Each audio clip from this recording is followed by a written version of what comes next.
नमस्ते। अर्कवंश चैनल में आपका स्वागत है।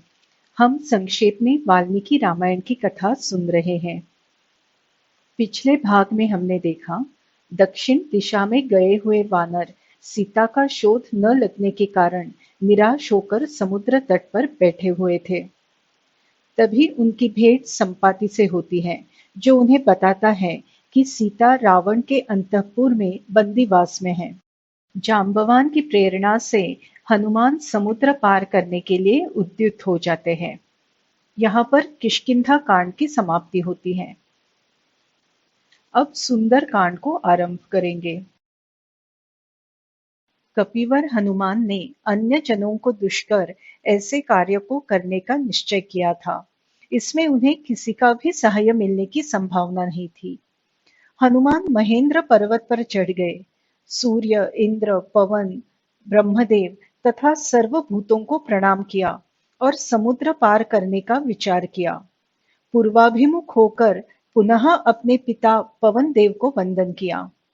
मन में समुद्रोल्लंघन की इच्छा प्रबल की। अपना शरीर अमर्याद बढ़ाया। हाथ और पैरों से पर्वत को नीचे दबाया।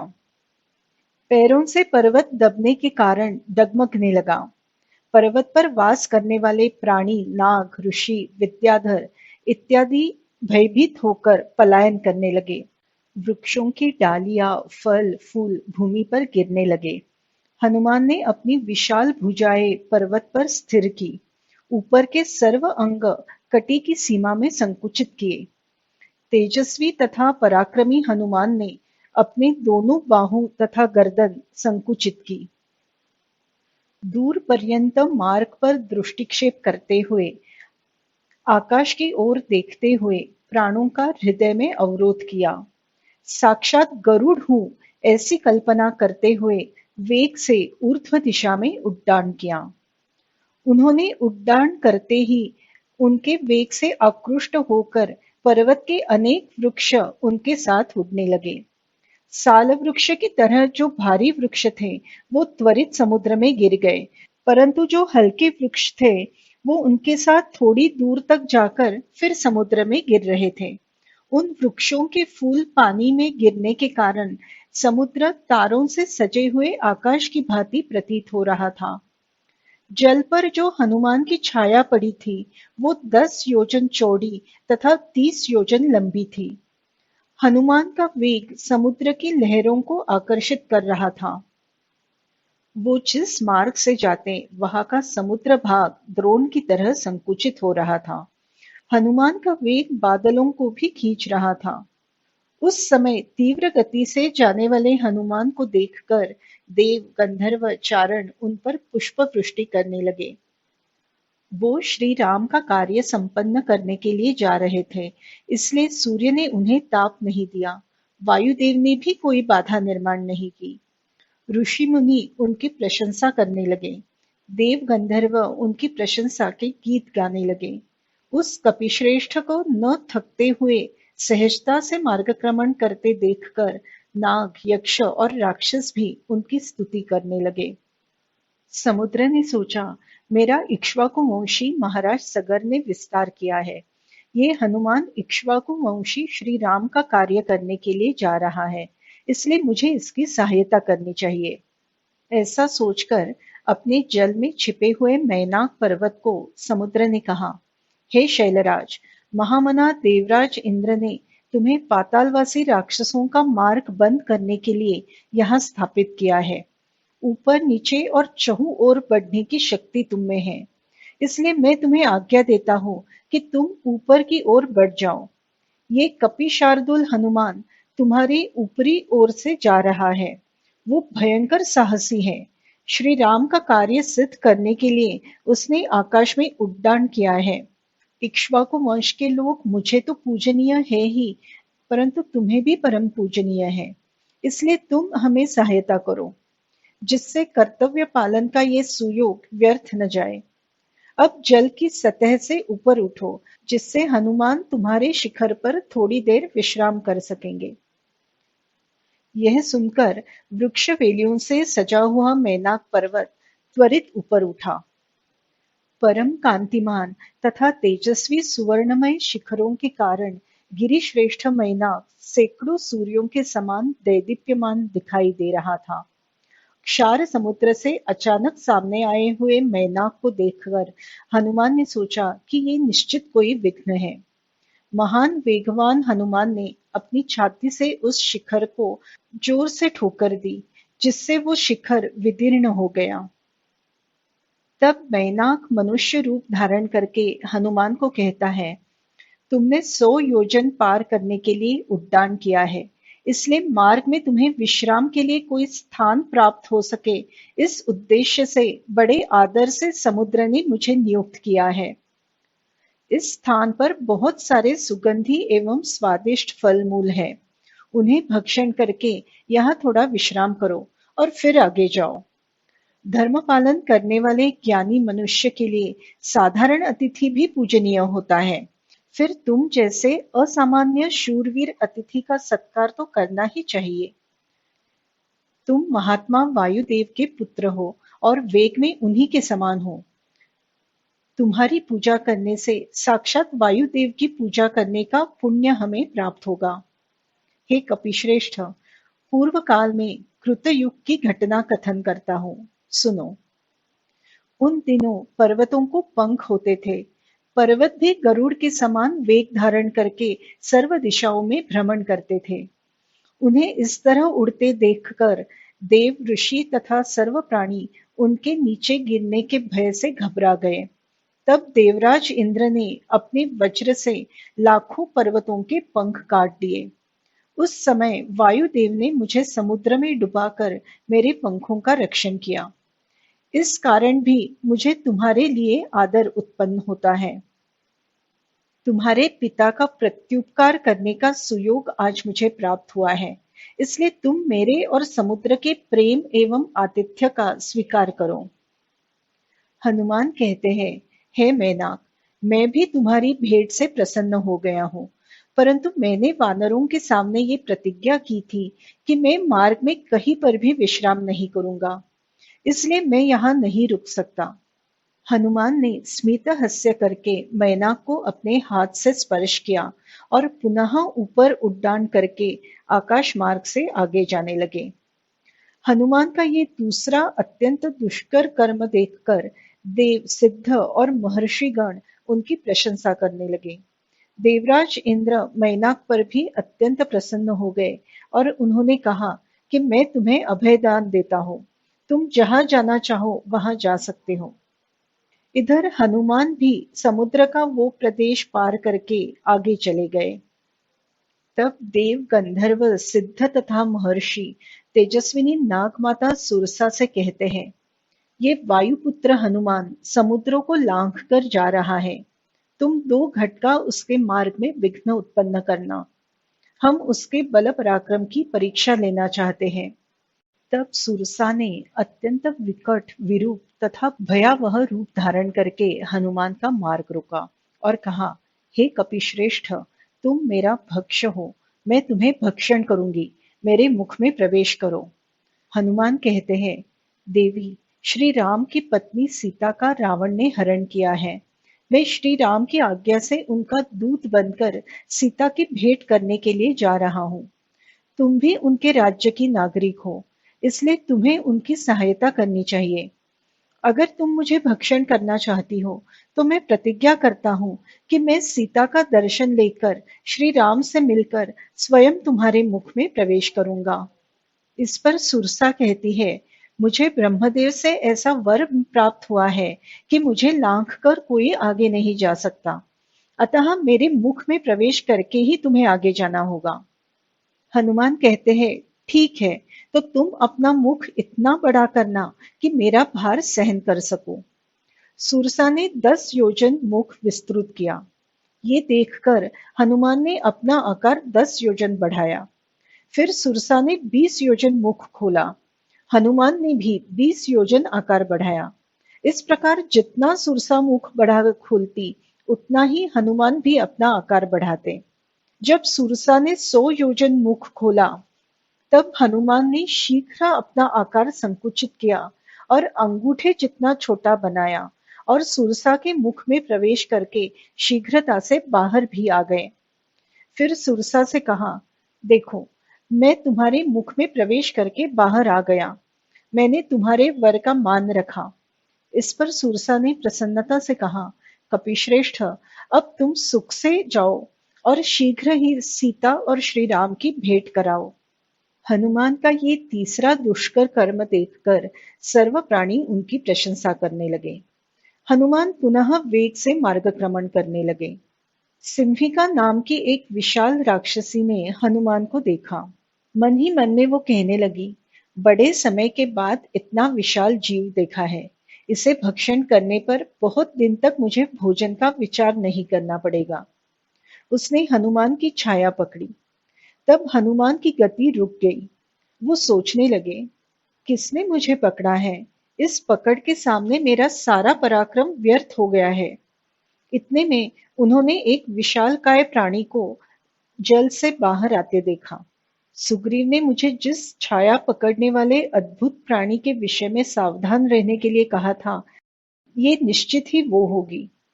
हनुमान ने अपना आकार बढ़ाया, परंतु सिंहिका ने अपना मुख बहुत ही बड़ा खोला।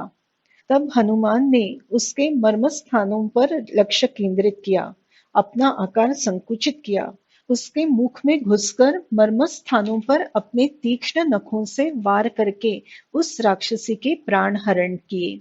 ये देखकर अंतरिक्ष के भूत उनकी प्रशंसा करते हुए कहने लगे, तुमने ये महान भीम कर्म कर दिखाया है। जिस पुरुष में तुम्हारे जैसा धैर्य, सूचकता, बुद्धि तथा कौशल्य, ये चार गुण हो, उसे अपने कार्य में कभी भी अपयश नहीं होगा। सिंहिका का वध करके दानों तथा सर्पों से भरे हुए उत्तुंग लहरों से अलंकृत महासागर को बलपूर्वक पार करके हनुमान तट पर उतर गए। राक्षसों की उन पर नजर न जाए, इसके लिए उन्होंने लघु रूप धारण किया। लंका द्वीप का निरीक्षण करते हुए उन्हें त्रिकुट नामक श्रेष्ठ पर्वत पर सुंदर लंका नगरी दिखाई दी। एक पर्वत पर खड़े होकर हनुमान ने वहां बहुत सारे वन और उपवन देखे।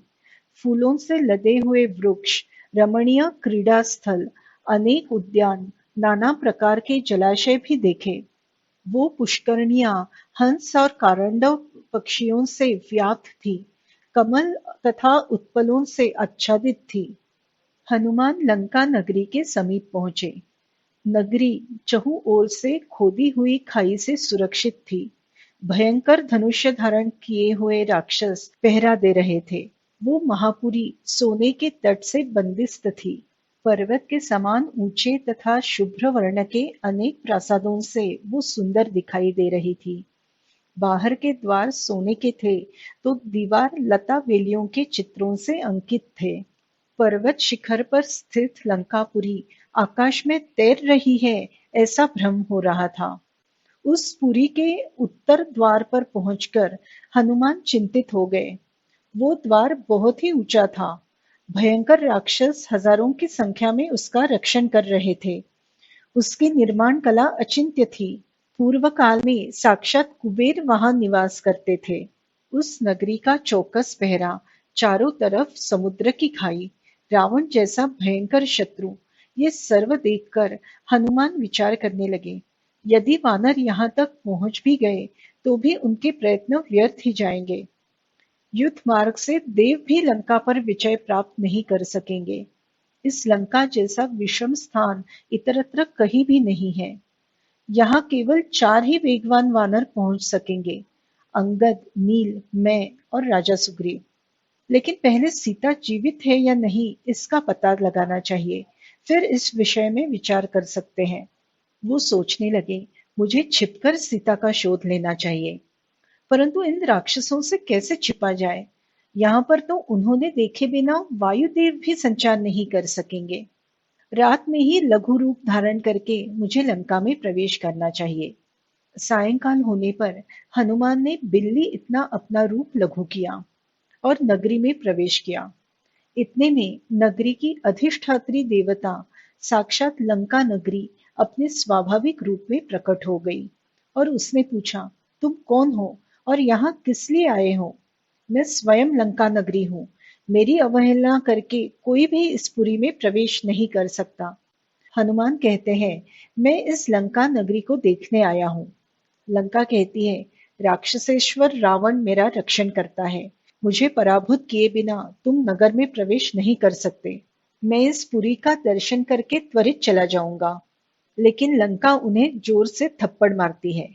तब हनुमान उस पर एक मुष्टि प्रहार करते हैं और वो स्त्री होने के कारण अपने क्रोध को रोक लेते हैं। हनुमान के प्रहार से व्याकुल होकर गदगद वाणी में लंका नगरी कहती है, महाबाहु, मुझ पर प्रसन्न हो। आपने पराक्रम से मुझे पराभूत किया है। मुझे जब ब्रह्मदेव ने वरदान दिया था, तब उन्होंने कहा था कि जब कोई वानर तुम्हें अपने पराक्रम से वश करेगा, तब ये समझ लेना कि राक्षसों पर भयंकर भय आने वाला है। अब सीता के कारण दुरात्मा रावण तथा समस्त राक्षसों का विनाश निकट आया है। अब आप इस पुरी में प्रवेश करें। लंकापुरी का सौंदर्य देखकर हनुमान चकित हो गए। सुवर्ण के बने द्वार उस नगरी को अपूर्व शोभा दे रहे थे। सर्व द्वारों पर वैदूर्य मणि की वेदी तैयार की गई थी। सर्व द्वार हीरक, मोती तथा स्फटिक से सजाए हुए थे। उन द्वारों का ऊपरी हिस्सा चांदी का था। उस नगरी में नृत्य, गायन, संगीत का मधुर ध्वनि सुनाई दे रहा था। कुछ गृहों में मंत्र जाप चल रहा था। कई निशाचर स्वाध्याय में डूबे हुए थे। रावण के गुप्तचर सर्वत्र भ्रमण कर रहे थे। विचित्र और भयंकर निशाचर हनुमान ने देखे। राजमार्ग पर भ्रमण करके हनुमान रावण के राजमहल की ओर आए। 1,00,000 राक्षस सेना राक्षसराज रावण के अंतःपुर के अग्रभाग में पहरा दे रही थी। रावण का महल त्रिकुट पर्वत के एक शिखर पर स्थित था। वो महल श्वेत कमलों से भरी हुई खाई से घिरा हुआ था। उसके चारों ओर ऊंचे प्राकार थे। हजारों राक्षस उसका रक्षण कर रहे थे। नाना प्रकार के रथ, पालकी, वाहन, विमान, हाथी, घोड़े राजमहल के द्वार के सामने थे। उस गुप्त भवन में हनुमान ने प्रवेश किया। हनुमान ने वहां अनेक भवन देखे। अनेक सुंदर विश्वविख्यात राक्षस वहां थे। सुंदर राक्षसियां भी हनुमान को दिखाई दी, परंतु श्री राम की प्रिय पत्नी कहीं भी नहीं दिखाई दी। फिर हनुमान ने रावण के महल में प्रवेश किया। वो महल चांदी से अंकित चित्रों से, सुवर्ण जड़े हुए सुंदर द्वारों से तथा चित्र विचित्र कक्षों से युक्त था। हाथी, घोड़े और अनेक रथ भी वहां थे। रावण के उस महल में नाना प्रकार के रत्न थे। बहुमूल्य आसन उसकी शोभा बढ़ा रहे थे। वहां बड़े बड़े रथों को ठहरने के लिए स्थान थे। महारथी वीरों के लिए विशाल निवास स्थान भी वहां बनाए गए थे। दर्शनीय एवं परम सुंदर ऐसे नाना प्रकार के हजारों पशु पक्षी वहां सर्वत्र दिखाई दे रहे थे। वो भवन वरिष्ठ एवं मुख्य सुंदर स्त्रियों से भरा हुआ था। आभूषणों की झंकार नित्य सुनाई दे रही थी। वो भवन राजोचित सामग्री से पूर्ण था। फिर हनुमान समीप के प्रासादों में भ्रमण करने लगे। सबसे पहले उन्होंने रावण के सेनापति प्रहस्त के घर में भ्रमण किया। फिर क्रमशः महापार्श्व, कुंभकर्ण, विभीषण, महोदर, विरूपाक्ष, विद्युज्जिह्व तथा विद्युन्माली के घरों में भ्रमण किया। फिर उस महाकपि ने वज्रदंष्ट्रा, शुक, सारण, युवराज इंद्रजीत, जम्बूमाली, सुमाली इत्यादि अनेक प्रमुख राक्षसों के प्रासादों में प्रवेश करके निरीक्षण किया और सीता का शोध लिया और उन सबकी समृद्धि का भी दर्शन किया। फिर सर्वत्र घूम फिर के वो पुनः राक्षसराज रावण के महल में पहुंचे। रावण का गृह 1 योजन लंबा और आधा योजन चौड़ा था। उस विशाल भवन में अनेक प्रासाद थे। हनुमान वहां पर सर्वत्र भ्रमण करते हुए जनक नंदिनी सीता का शोध करने लगे। जो समृद्धि कुबेर, यम तथा वरुण के यहाँ दिखाई देती है, वही समृद्धि कई अधिक मात्रा में राक्षसों के गृहों में दिखाई दे रही थी। उस महल के मध्य भाग में एक दूसरा भवन था। उसका नाम था पुष्पक। सर्व प्रकार के रत्नों से विभूषित वो पुष्पक विमान स्वर्गलोक में प्रत्यक्ष विश्वकर्मा ने ब्रह्मदेव के लिए निर्माण किया था। कुबेर ने कठोर तपस्या से उसे ब्रह्मदेव से प्राप्त किया था, परंतु राक्षस राज रावण ने कुबेर का बलपूर्वक पराभव करके पुष्पक विमान को जीता था। अनेक प्रकार की विशिष्ट निर्माण कलाओं का उपयोग करके उस विमान की रचना की गई थी। उसकी रचना का वर्णन सामान्य सौंदर्य के परिमाणों से नहीं किया जा सकता था। उस विमान में एक भी वस्तु ऐसी नहीं थी जो अत्यंत प्रयत्न से न बनाई हो। वैसे ही उसमें कोई भी स्थान या अंग ऐसा नहीं था जो बहुमूल्य रत्नों से न जड़ा हो। हनुमान ने उस दिव्य विमान में प्रवेश किया। भ्रमण करते हुए हनुमान रावण के महल में पहुंचे। वो महल रत्नों से विभूषित हुआ था और बहुत ही सुंदर दिखाई दे रहा था। उसमें वन, पर्वत इत्यादि चित्रों से अंकित एक बहुत बड़ा गालीचा था। उस शाला में बहुमूल्य बिछाने थे। वो शाला शोभा को भी सुशोभित करने वाली थी। वो शोक नाशिनी तथा संपत्ति की जननी प्रतीत हो रही थी। वो शाला देखकर हनुमान के मन में आया, कहीं यही स्वर्गलोक तो नहीं है ना? या ये इंद्रपुरी है, या परम सिद्धि वाला ब्रह्मलोक है। फिर हनुमान ने न हिलने वाले सुवर्णमय दीप देखे। उन दीपों का प्रकाश, रावण का तेज तथा आभूषणों की कांति, इन सब के मिलाप के कारण वो महल जल रहा है ऐसा आभास हो रहा था। उस गालीचे पर अनेक सुंदर स्त्रियां निद्रा ले रही थी। उन स्त्रियों के बीच राक्षसराज रावण आकाश में तारकाओं से घिरे हुए नक्षत्रपति चंद्रमा के समान प्रतीत हो रहा था। राजर्षि, ब्रह्मर्षि, दैत्य, गंधर्व तथा राक्षस कन्याएं रावण की भार्याएं बनी थी। वो सारी रावण पर प्रीति करने वाली, उच्च कुलोत्पन्न, आभूषणों से विभूषित तथा अलौकिक सुंदर थी। फिर हनुमान की नजर एक सुवर्ण जड़ित पलंग पर गई। उस पर राक्षसराज रावण सोया हुआ नजर आया। दासी उस पर चौरिया ढाल रही थी। उसके बाहु और छाती विशाल थे। उन भुजाओं पर ऐरावत हाथी के दांतों के निशान थे। कंधों पर वज्र और भगवान विष्णु के चक्र से किए गए आघातों के व्रण थे। वो आभूषणों से अलंकृत हुआ था। शरीर पर लाल चंदन का लेप लगाया था। उसके चरणों के आसपास उसकी अनेक सुंदर पत्नियां सो रही थी। मद और रति क्रीड़ा से थककर वो जिस अवस्था में थी, वैसे ही उन्हें नींद आ गई थी। थोड़े अंतर पर एक शैया पर एक सुंदर युवती निद्रा ले रही थी। उसकी अंगकांति सुवर्ण के समान झलक रही थी। उस रूप यौवन संपन्न तथा वस्त्राभूषणों से विभूषित मंदोदरी को देखकर हनुमान को लगा कि यही सीता है। वो अत्यानंद से कूदने लगे। लेकिन फिर उनके मन में आया, सीता तो श्री रामचंद्र के वियोग से दुखी होगी। ऐसी अवस्था में वो निद्रा कैसे ले सकेगी? श्रृंगार करना, अलंकार धारण करना, यह सब नहीं करेगी। वो परपुरुष के निकट नहीं जाएगी, अर्थात ये सीता नहीं हो सकती। हनुमान फिर से सीता की खोज करते हुए भ्रमण करने लगे। हनुमान ने सारा अंतःपुर ढूंढा, परंतु सीता कहीं भी नहीं दिखाई दी। इतने में उनके मन में धर्म भय की शंका उत्पन्न हुई। मैंने यहाँ निद्रा ले रही अनेक परस्त्रियों को देखा है। ये कृत्य मेरे धर्म का विनाश करेगा। मेरी दृष्टि आज तक कभी परस्त्री की ओर नहीं गई।